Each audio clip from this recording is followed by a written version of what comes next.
Hello everyone, welcome back. This is part 3, a whole hour of my best jokes by Jimmy Carr, or as I like to call him, Jimmy Yar. Don't mind me, I ate and my stomach is really happy. It's growling. I drank some burrs. It's been a good night. Been a very good night. So let's laugh a little bit. Let's laugh a little bit. Let's enjoy it. Hey, come on. I saw a thing on the cover of Elle magazine. You're all familiar with Elle magazine for the ladies. It said on the cover, what to buy and how to wear it. Buy a dress and zip it up, you fucking moron. What kind of idiots are reading Elle magazine? Who's standing in a newsagent naked thinking, help? A lot of women worry about one breast being smaller than the other, but focus on the positive. One of them is bigger. And we call that one our favourite. This is interesting. There's an evolutionary reason why men love breasts. It's because prehistoric men loved breasts.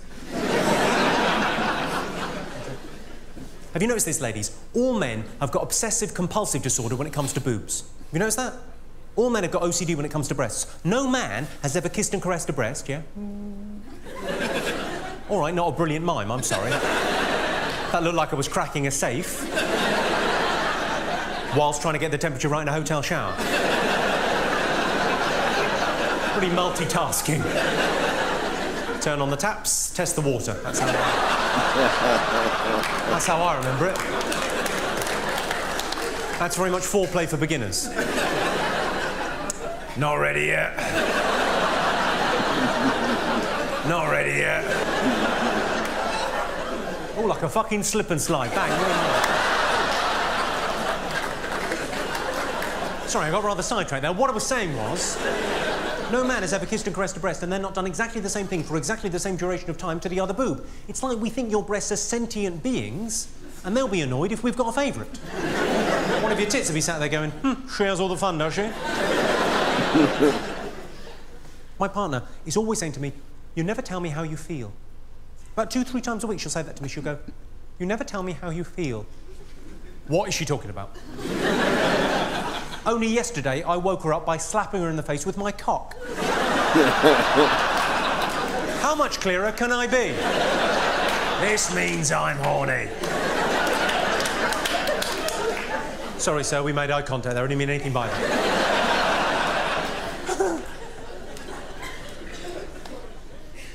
Are you all drinking this evening, ladies and gentlemen? Are you drinking? Yeah, quite a few of you. I like drinking. I prefer being drunk than getting drunk. I'm not very keen on beer and wine, but I like the interesting things you order when you're drunk.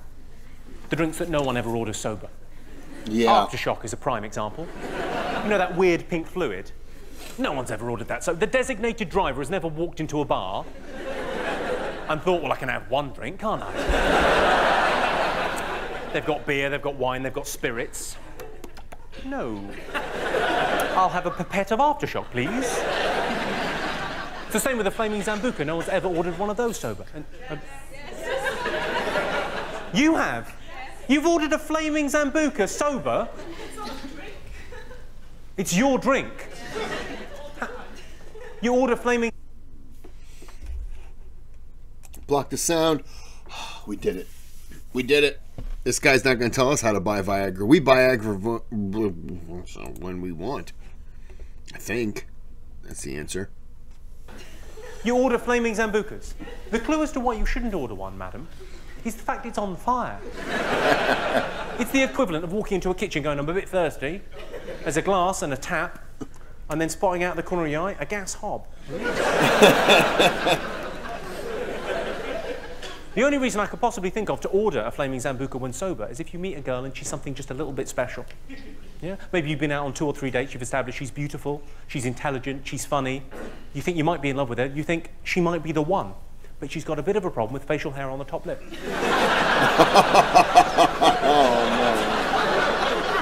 no. That can be an awkward thing to bring up. Much better, I think, take her out for a drink. 2 Flaming Zambucas, please. No, they're both for you. You know, and you drink flaming Zambucas as well? Whereabouts are you from? Newcastle. Oh, of course. Sorry, I'm sorry. I'm terribly sorry. I was asking kind of a London audience, do you drink flaming Zambucas when sober? If I thought there were people in from Newcastle, I would have said, what do you like to drink to get you in the mood for a fight?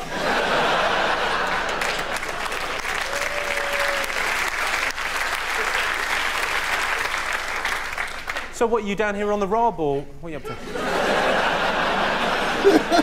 So we sent you an email saying if you wanted to go out for drinks in Newcastle, we'd show you the better sites. The best sites in Newcastle? I imagine the one where you go... Oh. The best.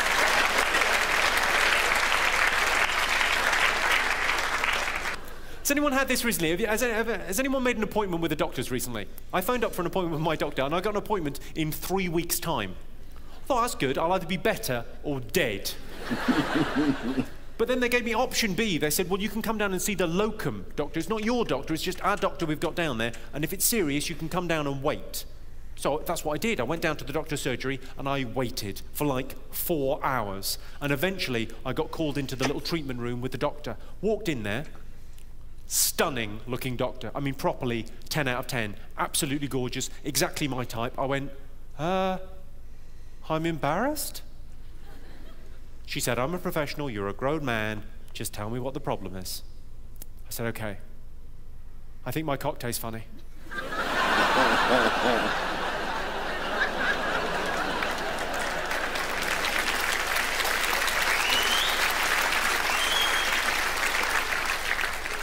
I don't know if you got a test for that, but I've had an idea. It's weird, the gender stereotype in that joke, isn't it? Like the idea that when I say doctor, most people imagine a man. That's very odd, because we all know there's loads of female doctors, but if you're honest, when I say doctor, do you imagine a man? Yes? It's weird. And when nurse is even worse. If I say nurse, do you imagine a woman? Sounds like a slightly overactive imagination there. Oh, yes.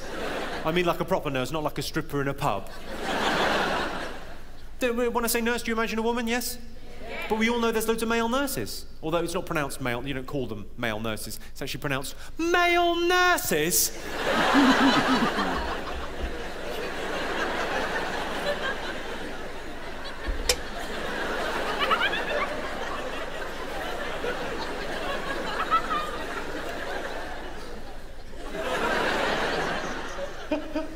Not that I don't want to offend any male nurses, or indeed your boyfriends.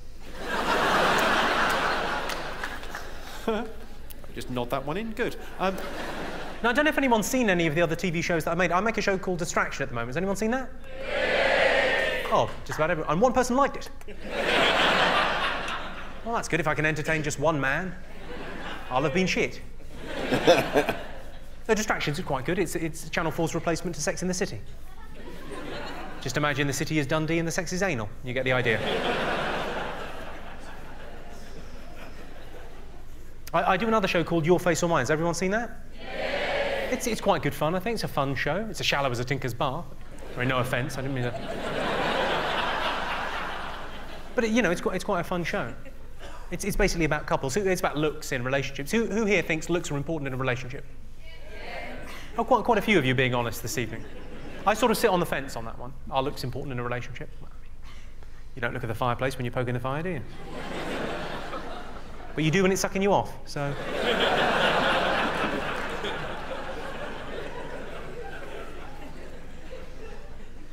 Are you two a couple?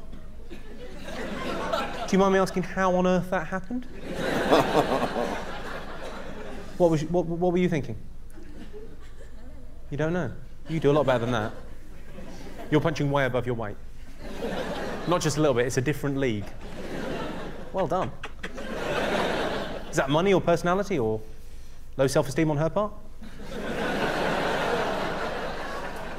Lovely little mix of all three. That's basically the show, Your Face or Mine. That's it, that's all we do. We string that out for half an hour, the magic of television. Although it's quite awkward sometimes because there's quite young couples on the show and, you know, they're 19 or 20 and they're talking about their looks. It can be a bit awkward sometimes. We had an incident on the show where a woman came on with a medical complaint. I'm not sure what the correct medical term is, but she had a wonky face. I'm pretty sure She had a wonky face. Ah. What are you doing? What are you doing? Huh? What are you doing? I'm pretty sure that's not the correct medical term, but... She wasn't an unattractive girl either. She was quite good looking, but one half of her face was a lot lower than the other. Just a bit wonky. What had happened is she'd sent in a videotape to be on the show and recorded it rather coquettishly like that. And then she turned up and gone like that, and we'd all gone like that. And obviously the producer said, well, this is, you know, it's quite a serious thing. This is a show about looks, and she's got a wonky face. We've got to at least address it for the audience. I thought, what am I going to say? What's with a wonky face, love? I didn't say that. I said, could you tell me about your face? And luckily, she played along. She said, yes, there's a story behind this. When I was 11, I had a skiing accident. I was skiing down the side of a hill, and I skied into the side of a chalet. And I broke my leg and my arm and my jawbone and my cheekbone and my eye socket, and I had to be airlifted to hospital. Damn. And I said, at least you got to go in a helicopter. Her face fell.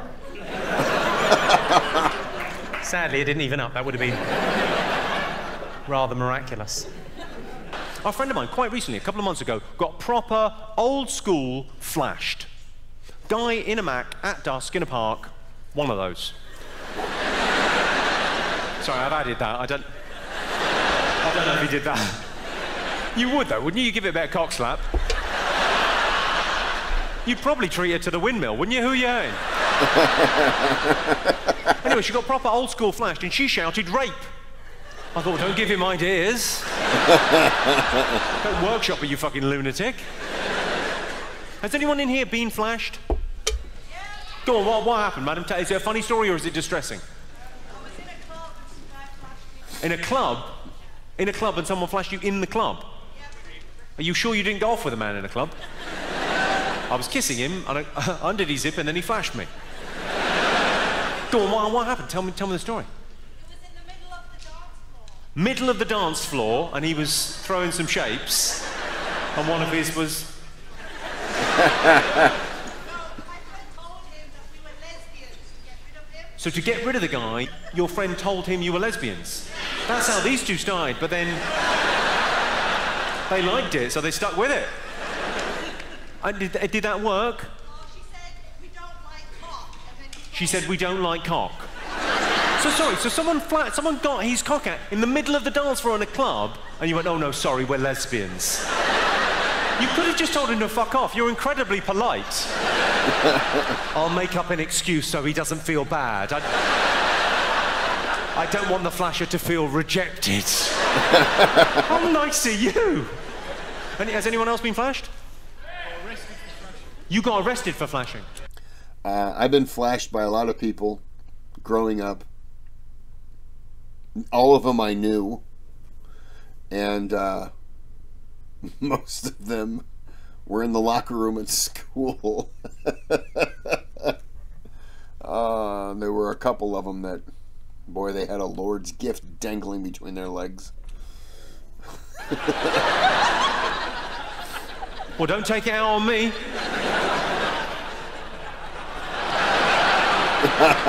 What do you mean you got arrested for flashing? Well, I was going for a piss. You were going for a piss? This sounds like bullshit to me. You were going for a piss. Where were you going for a piss? Set the scene for us. I've never met anyone that's flashed. Go on. It's going for a piss in a primary school. In a car park. Okay. In a car park outside, you're going for a piss. Caught short. Late at night. Fine. Okay. And I needed a piss, so I went up against a tree. You went up against a tree. Yeah. Turned out it wasn't a tree. It was a fat girl.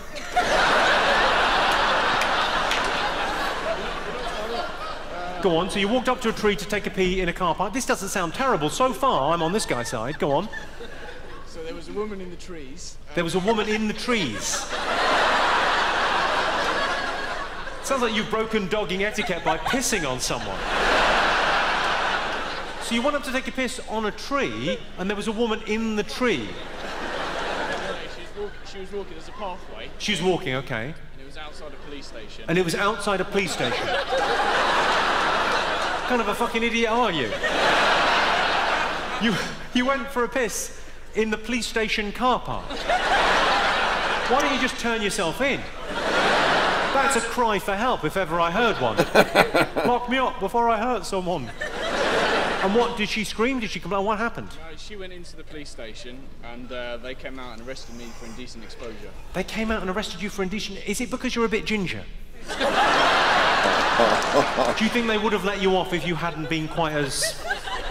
I'm sorry about these lights as well. We could well be giving you skin cancer.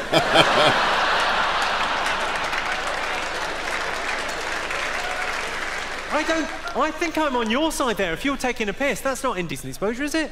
What do you think? Are we on this guy's side? There's one man, no. Stop pissing outside, you crazy fool.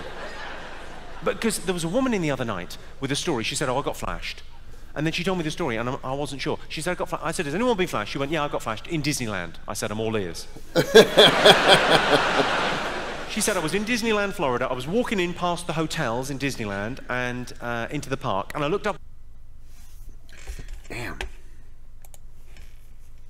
Damn it, Jimmy, with all of your trailers and commercial breaks. Does this guy think he is trying to make money? Into the park, and I looked up at one of the hotels, and a guy was opening his bedroom curtains, flashed me. I said, no, he didn't. You are a peeping Tom. You ever done this? Have you ever been driving along and you've hit a... All right, I'm going to pause it there. I'm going to go back a little bit. Just for the start. There you go. We'll go there. Okay. I'm going to end it here. And we'll come back and do the last one. This is part 3. We're going to do part 4. Like and subscribe. And have a good day. Have a good night.